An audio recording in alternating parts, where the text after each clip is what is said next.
اعوذ باللہ من الشیطان الرجیم، بسم اللہ الرحمن الرحیم۔ جیسا کہ آپ کو پتہ ہے کہ جب مملکت پاکستان معرض وجود میں آئی، اس سے پہلے سے لے کر اس کے بعد تک بھارت نے کبھی بھی پاکستان کو قبول نہیں کیا تھا، اور وہ ہمیشہ سے اس موقع کی تلاش میں تھا۔ بلکہ پاکستان بننے سے پہلے وہ چاہتا تھا کہ کوئی نہ کوئی ایسا طریقہ اختیار کیا جائے کہ پاکستان بن ہی نہ سکے، لیکن جب ان کی یہ خواہش پوری نہ ہو سکی، پاکستان معرض وجود میں آ گیا، تو اس کے بعد بھی اس کی راہ میں بہت زیادہ مشکلات کھڑی کرنے کی کوشش کی گئی۔ ہمیشہ ہر جگہ پہ بھارت اپنے وعدے سے پھرا تاکہ پاکستان کو بے شمار مسائل درپیش ہوں، اور وہ مسائل سے تنگ آ کر واپس بھارت کے ساتھ ہندوستان کے ساتھ الحاق کر لیں۔ تو لیکن جب ان کا یہ خواب بھی شرمندہ تعبیر نہ ہوا، تو اب پھر بھارت مسلسل موقع کی تلاش میں تھا کہ کسی طرح سے کوئی موقع ملے تو ہم پاکستان سے اس کا بدلہ لیں۔ تو پھر یہ بدلہ لینے کی خاطر اپنی بھڑاس نکالنے کے لیے 6 ستمبر 1965 کو بھارت نے رات کی تاریکی میں پاکستان پر حملہ کر دیا۔ اگرچہ پاکستان کے فوجی اقتصادی وسائل ہندوستان کے مقابلے میں بہت کم تھے، لیکن پاکستان کی مسلح افواج کے جذبہ جہاد سے سرشار ہو کر اپنے سے کئی گنا بھاری دشمن کے دانت کھٹے کر دیے۔ بالفاظ دیگر پاکستان نے بھارت کو شکست دے کر جہاں بھارت کے عزائم کو ناپاک کیا، وہاں اقوام عالم کی نگاہوں میں اپنے وقار کو بھی بہت بلند و بالا کر دیا۔ ستمبر 1965 کو پاک بھارت جنگ 17 روز تک جاری رہی، مگر اس مختصر مدت میں پاکستان نے بھارت کو سارے محاذوں پر ذلت آمیز شکستیں دے کر ان کی کمر توڑ کر رکھ دی، اور لاہور کو ایک ہی ریلے میں زیر نگین کر لینے کے بھارتی خواب کو شرمندہ تعبیر نہ ہونے دیا۔ بالآخر بھارت کے امریکی اور روسی اباریوں نے سخت تقاضوں کے بعد سلامتی کونسل سے 23 ستمبر کو فائر بندی کرا دی۔ لیکن یہ جنگ کیوں ہوئی اور اس کی وجوہات کیا تھیں، یہ ہم دیکھتے ہیں ذیل میں کہ 1965 کی جنگ کی پاک بھارت جنگ کی وجوہات کیا تھیں۔ تو ان میں سب سے پہلی وجہ ہے بھارت کی پاکستان دشمن ذہنیت۔ بھارت کی پاکستان دشمن ذہنیت۔ پاکستان کا قیام ہندوؤں کی مرضی کے خلاف عمل میں آیا تھا، اور یہی وجہ تھی کہ انہوں نے اسے کبھی قبول نہ کیا، اور انہوں نے پاکستان کو، جب پاکستان بن گیا تو پاکستان کو چند دن کا مہمان سمجھ کر قبول کیا تھا، لیکن وقت گزرنے کے ساتھ ساتھ پاکستان کی حیران کن ترقی نے ان کے سکون کو منتشر کر دیا۔ چنانچہ انہوں نے اسے تباہ و برباد کرنے کے لیے جارحانہ اقدامات کرنے شروع کر دیے، اور زور و شور سے فوجی تیاریاں شروع کر دیں، کیونکہ ترقی پذیر اور مضبوط پاکستان کا وجود ان کے لیے ناقابل برداشت تھا، اور یہی وجہ تھی کہ بھارت نے پھر پاکستان پر حملہ کر دیا۔ اگلا ہے جی نمبر 2 ہے بر صغیر کی حکمرانی کے خواب کا شرمندہ تعبیر نہ ہونا۔ یعنی اس جنگ کی دوسری بڑی وجہ وہ غصہ تھا، وہ عناد تھا جو بھارت نے اپنے دل میں رکھا ہوا تھا، کیونکہ بھارت کا شروع سے یہ خواب تھا کہ انگریز جب چلے جائیں گے تو انگریزوں کی جگہ ہندو لیں گے، اور ہندو متحدہ بر صغیر کے حکمران بن کر رہیں گے، اور وہ مسلمانوں کو بھی اپنے انڈر رکھیں گے۔ لیکن جب مسلمان حکمرانوں نے ان کی یہ خواہش پوری نہ ہونے دی، اور اللہ کے فضل سے پاکستان معرض وجود میں آ گیا، تو اب انہوں نے اپنا یہ بدلہ لینے کے لیے 19 ستمبر 1965 کو پاکستان پر حملہ کر دیا۔ تیسرا پوائنٹ ہے جی بھارت کا نظریہ سیاست۔ بھارت کے نظریہ سیاست کا دار و مدار مشہور ہندو مفکر چانکیہ کی سیاست کی کتاب ارتھ شاستر پر ہے، جس کا بنیادی اصول مکر و فریب اور ہمسایہ ممالک کے ساتھ جارحانہ عزائم رکھنا ہے۔ بھارتی سیاستدان اپنی سیاسی گرو چانکیہ کی تعلیمات پر عمل کرتے ہوئے منہ سے ہمیشہ امن و آچی کے نعرے بلند کرتے رہے، مگر عملاً اپنے ہمسایوں کے خلاف جارحیت کا مظاہرہ کرتے رہے، جس کا بین ثبوت کشمیر، جوناگڑھ، حیدرآباد کا فوجی قبضہ ہے۔ اگلا پوائنٹ ہے جی مسئلہ کشمیر. ستمبر 1965 کی پاک بھارت جنگ کی اصل وجہ مسئلہ کشمیر ہے. کشمیر کا علاقہ 1947 سے ہی متنازع ہے، جس پر بھارت نے کشمیری عوام کی مرضی کے خلاف غاصبانہ قبضہ کر لیا اور پھر کشمیر کے متعلق سلامتی کونسل کی قرارداد کے مطابق وعدہ کیا کہ کشمیر کے مستقبل کا فیصلہ عوام کی مرضی سے ہوگا، عوام کی آزادانہ رائے شماری کے ذریعے طے کیا جائے گا. مگر بعد میں بھارت اپنے وعدے سے پھر گیا اور اس نے یہ کہنا شروع کر دیا کہ کشمیر بھارت کا اٹوٹ انگ ہے، اور اس اپنی خواہش کو پورے کرنے کے لیے بھارت نے وادی کشمیر میں نہتے عوام پر مظالم ڈھانے شروع کر دیے تاکہ کشمیر کی تحریک آزادی کو کچل دیا جائے. ادھر کشمیر کا مسئلہ پاکستان کے لیے بھی زندگی موت کا مسئلہ تھا، کیونکہ جغرافیائی لحاظ سے کشمیر پاکستان کا حصہ ہے اور اس کا الحاق پاکستان ہی سے ہونا چاہیے. کشمیر کے عوام بھی پاکستان کے ساتھ الحاق کے حامی ہیں، مگر بھارت درمی سے کام لے کر رائے شماری کرانے سے ہمیشہ ٹال مٹول کرتا رہا، جس کا نتیجہ ستمبر 1965 کی جنگ کی صورت میں ظاہر ہوا. اگلا پوائنٹ ہے جی ایشیائی قیادت کا بھارتی خواب. ایشیائی قیادت کا بھارتی خواب. 1962 میں بھارت نے شمال مشرقی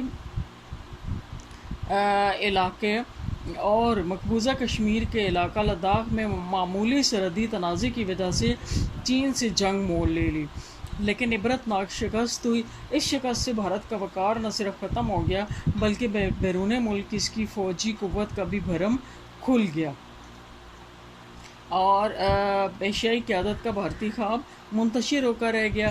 چنانچہ اندرونی اور بیرونی ملک اپنی ساکھ قائم رکھنے کے لیے بھارت نے پاکستان کے خلاف جارحیت کا منصوبہ بنایا، کیونکہ اس کا خیال تھا کہ پاکستان کو شکست دے کر، یعنی ادھر سے جب اس کو کامیابی نہ ہوئی تو پھر یہ پوری دنیا میں ذلیل ہو کر رہ گیا، تو اس نے سوچا کہ پاکستان اتنا مضبوط ملک نہیں ہے، اس کے اوپر اٹیک کر دیا جائے اور وہاں سے خدا نہ خواستہ کامیابی ہوگی تو ہمارا کھویا ہوا وقار بحال ہو جائے گا. لیکن اسے یہ پھر اس کا خواب بھی پورا نہ ہوا اللہ کی فضل سے.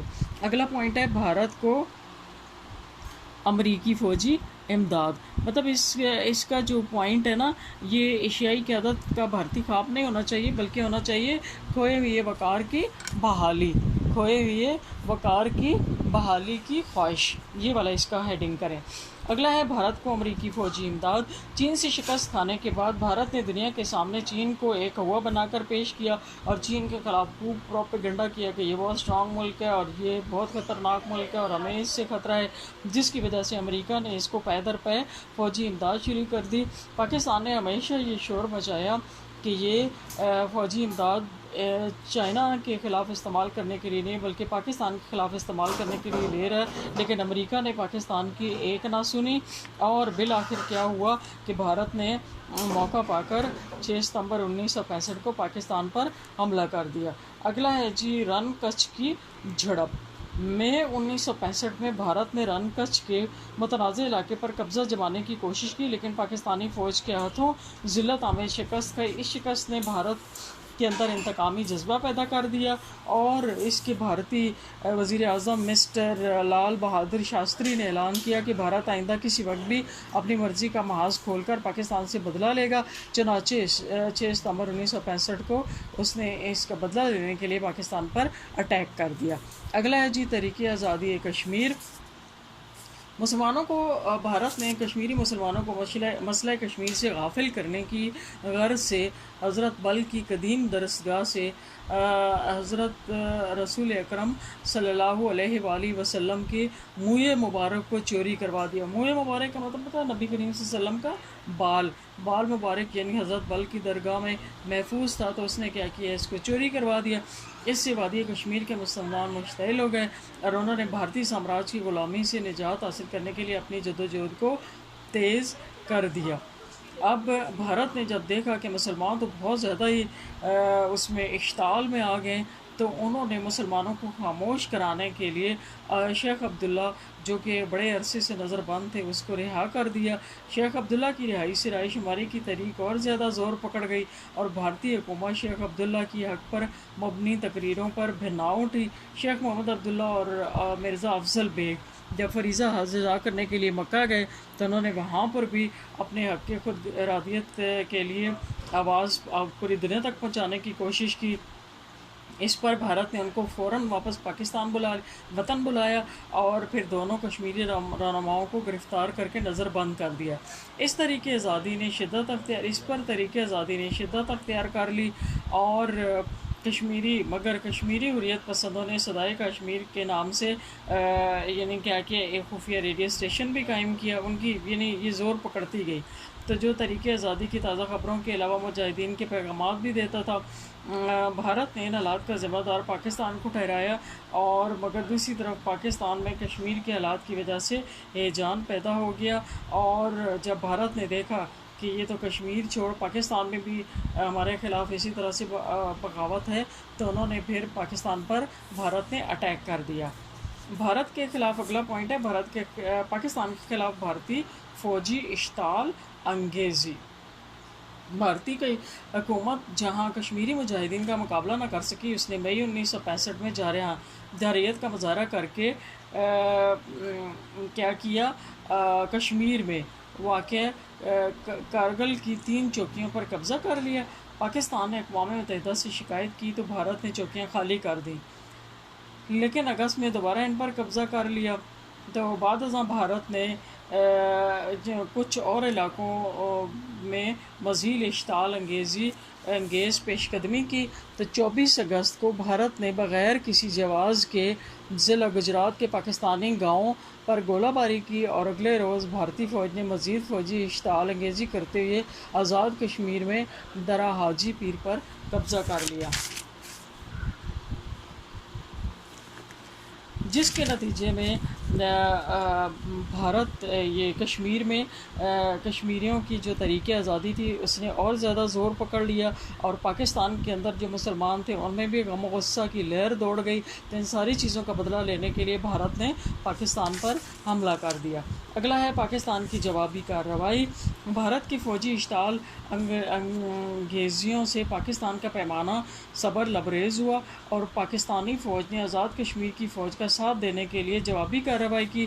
1 ستمبر 1965 کو پاکستان کی بہادر فوج ایک طوفان کی طرح بھمبر کے علاقے میں آگے بڑھی، اور اس نے بھارت کی ناقابل تصویر دفاعی نظام کو درم برم کر کے رکھ دیا، اور 5 ستمبر کو جوڑیاں کے اہم قلعہ پر قبضہ کر لیا۔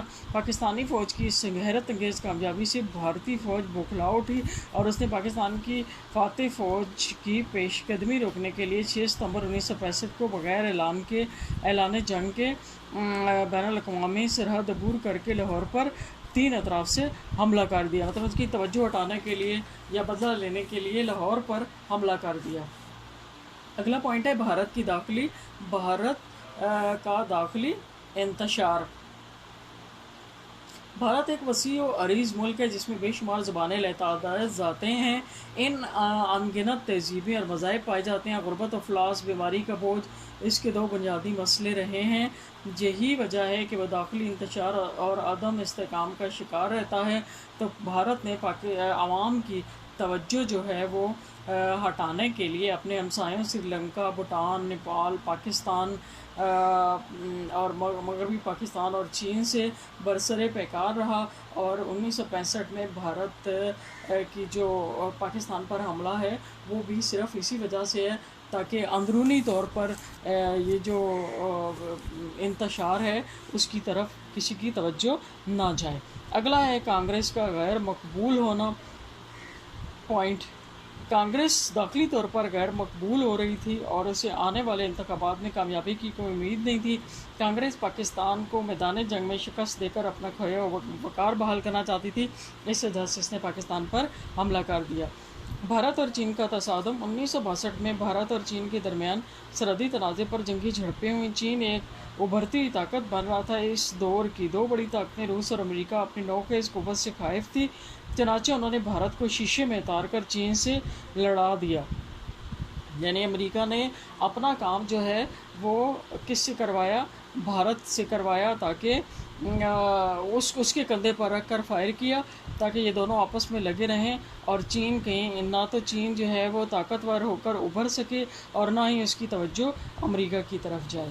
تو بھارت کو دونوں طاقتوں نے دل کھول کر امداد دی۔ بھارت کو چین سے کیا لڑنا تھا، چاندی جھڑپوں میں گھٹنے ٹیک دیے۔ البتہ اس نے امریکہ اور روس سے ملنے والی جنگی امداد کو اپنے ہمسایہ ملک پاکستان کے خلاف استعمال کرنے کا فیصلہ کیا اور 1965 میں اس پر جنگ مسلط کر دی۔ پاک چین دوستی 1962 میں بھارت جب چین کے شکنجے میں تھا تو پاکستان اس وقت اس کی بے بسی سے بھرپور فائدہ اٹھا سکتا تھا، لیکن امریکہ نے صدر محمد ایوب خان کو ایسا کرنے سے باز رکھا۔ صدر ایوب خان اپنے ابتدائی دور میں بھارت سے خوشگوار تعلقات قائم رکھنا چاہتا تھا۔ اس نے بھارت کو مشترکہ دفاع کی تجویز بھی پیش کی تھی، جسے پنڈت لال نہرو نے کوئی اہمیت نہ دی۔ اس کے باوجود چین پاکستان کی دوستی سے بدظن نہ ہوا۔ بھارت نے پاک چین دوستی کی آڑ میں روس اور امریکہ سے امداد حاصل کی۔ ان دو بڑی طاقتوں نے بھارت کو یقین دلایا کہ چین کی طاقت کم کرنے کے لیے بھارت کو ہر قسم کی امداد دی جائے گی، جبکہ پاکستان کو اس سے محروم رکھا جائے گا۔ پاک چین دوستی کا ہوا کھڑا کر کے بھارت نے بڑی طاقتوں سے خوب جنگی اسلحہ بٹورا اور اسی 1965 میں پاکستان کے خلاف استعمال کرنے کے لیے پاکستان پر جنگ مسلط کر دی۔ ٹھیک ہے۔